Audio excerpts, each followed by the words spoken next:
education today, increasing numbers of academics and teachers are grasping the most common and modern source of interaction between young adults, Twitter. There will always be risks in the implementation of digital media within education, and I believe you cannot get rid of the value of traditional classroom interaction altogether. We are seeing the extraordinary benefits of combining social media, namely Twitter, within the learning process. The advantage of Twitter is that it can be used to learn in and out of the classroom environment. Look around your university. Everyone seems to be on Twitter. The journos, the academics, the activists, and even the hipsters. The list goes on. Do you know what's trending? Twitter. Therefore, wouldn't it only make sense to use this obsession of Twitter as the bait that catches hip, young, and easily distracted students, luring them into learning through a microblogging platform that limits the amount of characters needed to read and write? Yes, it does make sense, and that is why using Twitter as a tool in higher education is already underway, and it seems to be gaining positive reactions. Let's look at higher education. You go into lecture theatres that are fast becoming obsolete before your eyes. If they aren't compulsory and are recorded for students to listen to whenever they want, it is going to be expected that a vast majority of students will not attend lectures in person. According to Cassel-Noor, there were predictions in 2011 and 2012 to suggest that social media was soon to be undertaken by universities. These predictions, as we know today, were correct. However, they came with the concern that this new and informal way of teaching would implicate the academic workplace. On the contrary, Cassel-Noor also states, educators are being encouraged to use Twitter to enable interactivity, excite learners, and foster greater student participation.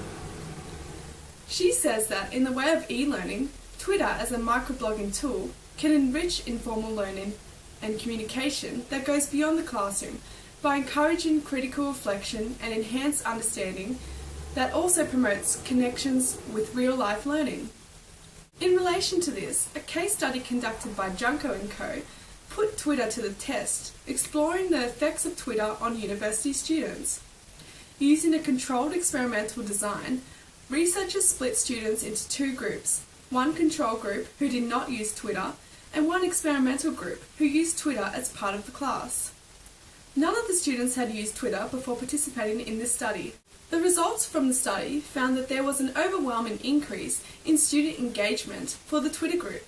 Furthermore, the Twitter group showed a significantly higher grade point average compared to the control group.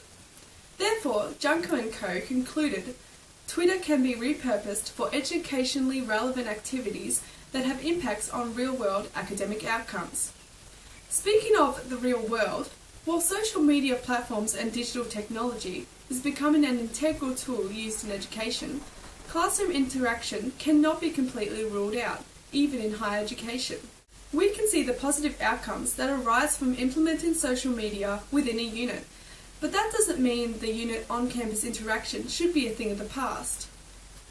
McCool speaks of the importance of the incorporation of social networking into the writing classroom.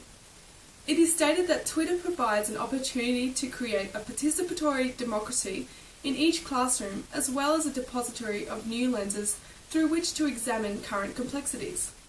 A lot of university students, especially postgraduates, have taken to completing their courses online. This means that while there are no contact hours on campus, full-time study is still required.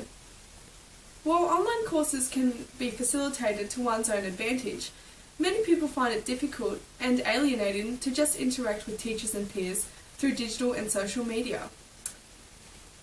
In this way, social media as a tool for informal learning can be seen in a similar light. Some practitioners, according to Zubke & Co., view technology, especially Twitter, as a distractor. One major concern is that it can become distracting, with easy access to links that do not relate to the subject, resulting in procrastination. So while you can undertake higher education studies solely within the digital world, studies have shown that combining social media as well as traditional learning enhances students' performance. A study was conducted by Dunn 2013, which asked a small group of undergraduate students to communicate collaboratively with peers and academic staff through social media for 6 months. The outcome determined that overall, most students found social media, especially Twitter, improved their learning experience. One student said, "Yes, social media, especially Twitter, is a valuable tool to use within higher education.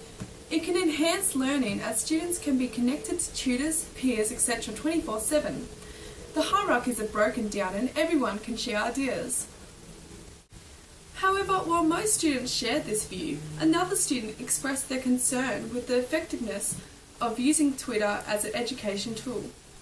"No, I don't think social media is a useful way in which to learn. It provides only superficial contact with peers, staff, and can detract from essential skills which should be developed in higher education, such as formal academic writing, verbal communication, self-awareness, and reflection on the learning experience."